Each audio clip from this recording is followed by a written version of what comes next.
to me, a very big deal. I'd like to thank NFL Commissioner Roger Goodell, Washington Commanders owner Josh Harris, and Washington, D.C. Mayor Muriel Bowser, Secretary Scott Turner, Secretary Doug Burgum, and I see Howard Lutnick is here too, Commerce, and some others that if I could see past the press, I'd name you, but I can't. I'm pleased to reveal that the 2027 NFL Draft, that's a big thing, will be held right here in our nation's capital, Washington, D.C., on the National Mall, and you get a little glimpse of it.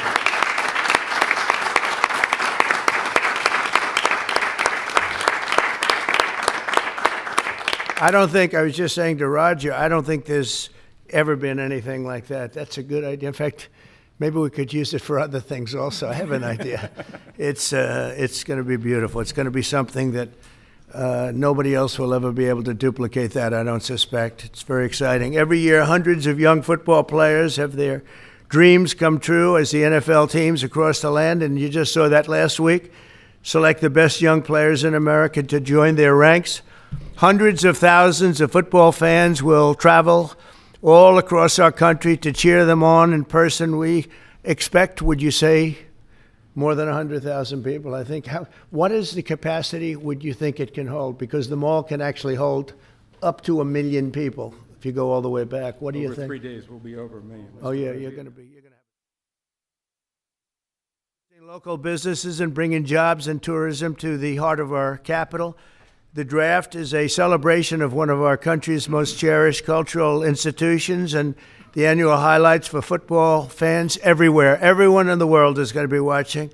We look forward to welcoming people from across the nation, from all over the world. Last month, the Washington Commanders and the D.C. government also announced a major deal to build a brand new 65,000-seat football arena at the site of the RFK Stadium in eastern Capitol Hill, and I don't think there is a better site anywhere in the world than that site. Incredibly exciting. You know, he's a friend of mine. He's a very successful guy. There's a reason for it. It's amazing. It sat there for years, and people were talking about stadiums in 25 different sites. I said, they're not talking about the best site. That's the best site there is.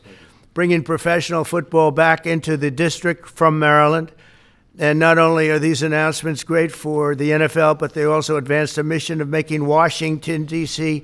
safe and clean and beautiful. And we're working very closely with the mayor, as you know, and we've made a lot of improvements in the last few months, and it's getting to look really strong. Crime is way down, and there's a good relationship we have going with Muriel. So I want to thank you very much. And would you like to say a few words? Thank you, Mr. President. The mayor, please. Thank you. Thank you. Well, I'm sorry. Well, greetings. I'm Muriel Bowser. I'm the mayor of the best city in the world and also the sports capital. And we are delighted to be here with the Washington Commanders, the NFL, and the president to talk about this very exciting announcement for Washington, D.C.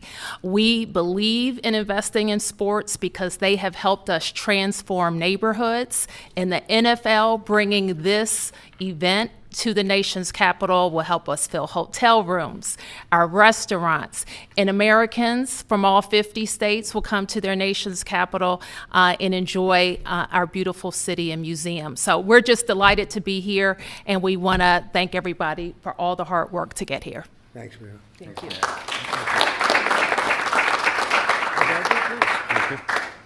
Well, Mr. President, thank you. We're honored to be here in the Oval Office, and to have you announce the 2027 NFL Draft is a special treat. So thank you for your support. Also, thank you for your support in the Commanders' new stadium. We agree it's going to be a great site. We think it's going to be great for our fans here, and it's great to come back home. And so we're very excited about that. Josh is leading the way on our behalf, and the mayor, so we thank both of them for that. We also want to thank you because in the first term you helped us get a Canadian trade deal, which we want to make sure we note again and make Canada sure you know. Does not like me too much. They gave a great American company a lot of money that you deserved, frankly. So. Well, thank you. The draft has really become one of the great entertainment and sports events. Just a week ago in Green Bay, we had over 600,000 people attend. The year before in Detroit, we had close to 800,000. As the president remarked, we believe we'll be well over 1 million when we come here to DC in 2027. So we not only believe it's a great site, we believe it's consistent with what the president said, which is investing in our communities, investing specifically here in the nation's capital, one that I grew up here in Washington, D.C., and is particularly important. We think we can have a tremendous impact on this community, and it will not just be an event, it will be something that will show the world how far the nation's capital has come and where it's going. So we're very excited about that. And we thank everybody here. We thank you for your support. We know it's going to be a great event. Mr. President, we thank you again. Thank you very much. You're Roger. welcome. Good luck with it. Yes, thank you very much. Thank you. Mr. President, thank you very much. We wouldn't be here without you. Thank you for your leadership in terms of the stadium, and now, what a great day for Washington. I mean, to host the NFL draft in 2027 on the Mall. I believe we'll get over 1 million people, and it's going to be an amazing day, and it'll showcase what Washington's all about, but it'll also showcase what our country's all about. Washington is the gateway city to our country, and it'll be an amazing day, and we can't wait to get started. And I couldn't have done it without my partners, Roger Goodell, thank you, and Mayor Muriel Bowser. And we're ready to get to work, and I can't imagine RFK coming back. I grew up here. DC used to stop and on Sundays, and everyone would be inside watching football, or everyone would be glued at the stadium. And so we want to bring that back. And football really is as essential to the culture of America. We all love it. We all watch it, and it brings people together. And so what a great way to celebrate the United States of America, the NFL, and the Washington Commanders. And President Trump, we leave on your desk a Trump jersey. You are the ultimate commander, so it is a Commander's jersey. There's no bird on it, but we appreciate you, and thank you for everything you've done, and look forward to the future. Thank you very much. Thank you. And I have to say that Josh had a very good draft a short while ago. You have a very good quarterback. We do. A great quarterback, I think. Yeah, Very great. excited about Jaden. Any questions, please, about the stadium or any of it? Yeah, please. Yes. Thank you very much. Yes, thank you so much. About the draft, and I would like to upcome an event that it was already mentioned here, the World Cup. Although United States, the passion here is football. For the World Cup next year, how do you envision, Mr. President, this event here in the United Well, it'll be States? fantastic. I worked very hard to get the World Cup. It was, in fact, I think I have the trophy right here, right behind you.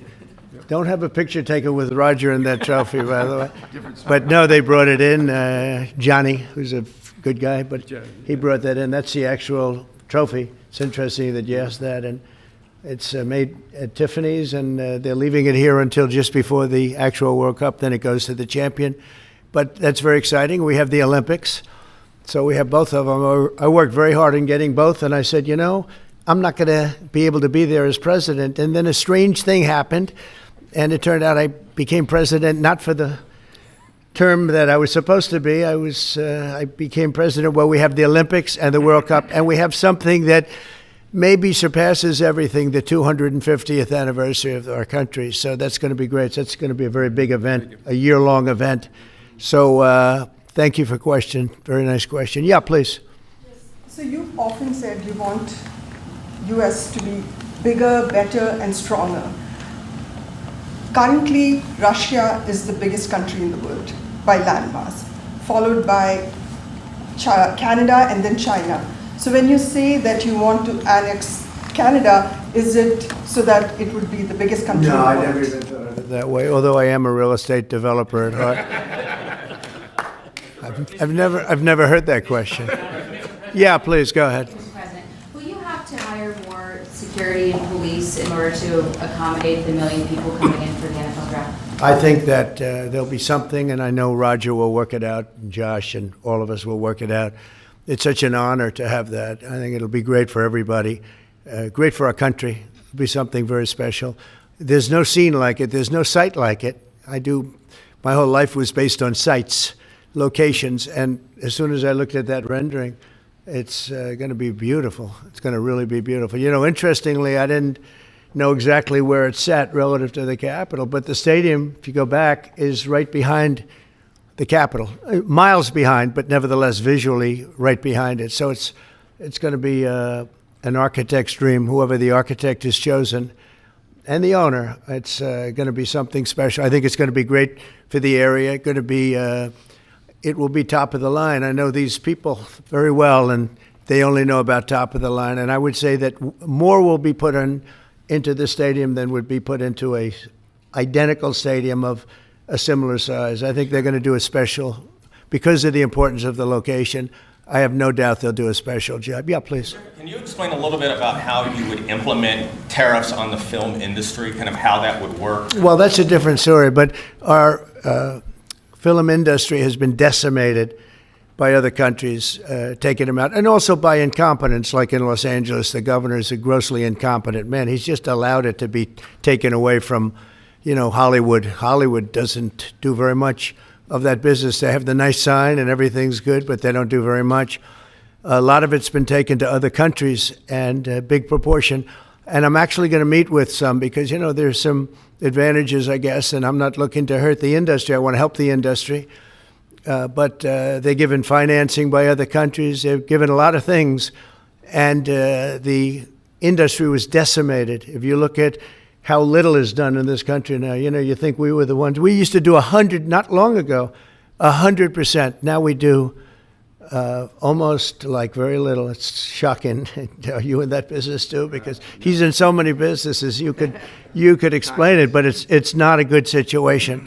So we're going to meet with the industry. I want to make sure they're happy with it because we're all about jobs. That's all what it's very important. It's a big industry, but it's an industry now that's it's really left. It's abandoned the USA where it started, and we'll get it back. Yeah, please. Thanks, Mr. President.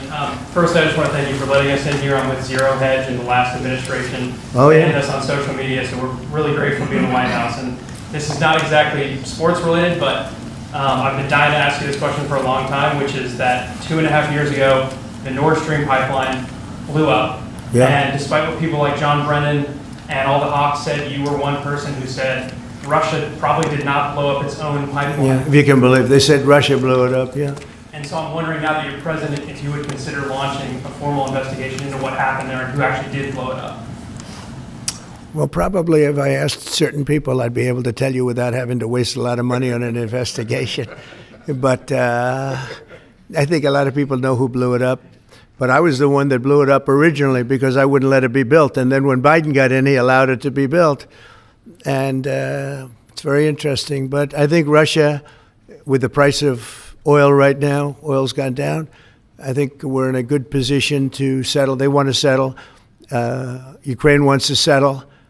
If I weren't president, nobody would be settling. They're losing 5,000 people a day. Think of it. Here we talk about football. They're losing 5,000 people on average a week, mostly Russian soldiers and Ukrainian soldiers, 5,000 a week, not including people that are, killed as missiles go into areas that they shouldn't be. It's a very terrible thing, and I think we've come a long way, and it could be something will happen, but hopefully it will. As you know, President Putin just announced a 3-day ceasefire, which doesn't sound like much, but it's a lot if you knew where we started from, because they were not. We had a president that for 3 years didn't speak to Putin, and it all shouldn't have happened. This is a war that should have never happened. And you're going to be very disappointed when you find out the real number of people that were killed. It's far greater, many times greater, I believe, but far greater than the numbers that you're putting out. It's a very, very deadly, horrible war. Okay? Yes, ma'am. Thank you, Mr. President. Some Catholics were not so happy about the image of you looking like the Pope. Oh, I see. You mean they can't take a joke? You don't mean the Catholics. You mean the fake news media. Not the Catholics loved it. Cardinal Dolan I had nothing to do with it. Somebody made up a picture of me dressed like the Pope, and they put it out on the internet. That's not me that did it. I have no idea where it came from. Maybe it was AI, but I know nothing about it. I just saw it last evening. Actually, my wife thought it was cute. She said, "Isn't that nice?" Actually, I would not be able to be married, though. That would be a lot. I'd have to the best of my knowledge, popes aren't big on getting married, are they? Not that we know of. No. I think it's the fake news media that, they're fakers. My question, though, sir, was about the fact that it was put out on the White House account, even though it was AI generated, it was a joke, it was a meme. Does it at all diminish the substance of the official White House account to have it go out on that? Give me a break. It was just somebody did it in fun. It's fine. Have to have a little fun, don't you? Yeah, please, go ahead. Tell me about the program that's just been introduced to give undocumented immigrants living in the United States About me? $1,000 to self-deport. Can you just tell us a little bit? Oh, the new program, yeah. We have millions of people that have come into this country illegally through an administration that didn't know what they were doing. They didn't have a clue. And now we find out officially they didn't because the president was incompetent, but I could have told you that before. And they've allowed millions and millions of people to pour in. Murderers, drug dealers, the biggest drug dealers in the world, actually. Terrorists come in, emptied prisons from many countries, not just South America, all over the world. They emptied their prisons into our beautiful USA. And to get that many people, 21 million people we think the real number is, but let's say 3 million of them are serious criminals. 11,888 murderers, many of whom murdered more than one person. It's hard to believe we have to even talk about this when we're talking about something so beautiful, but it's something we have to talk about having to do with the country because it's very important.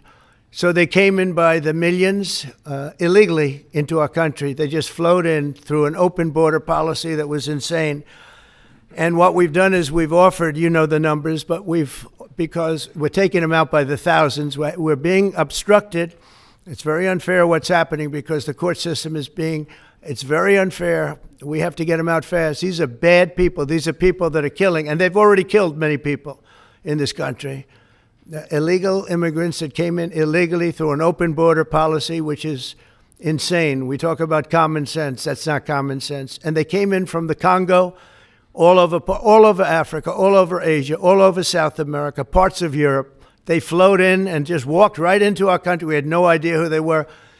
21 million at least. That's probably a low number. You hear lower numbers than that. It's not. That's a low number.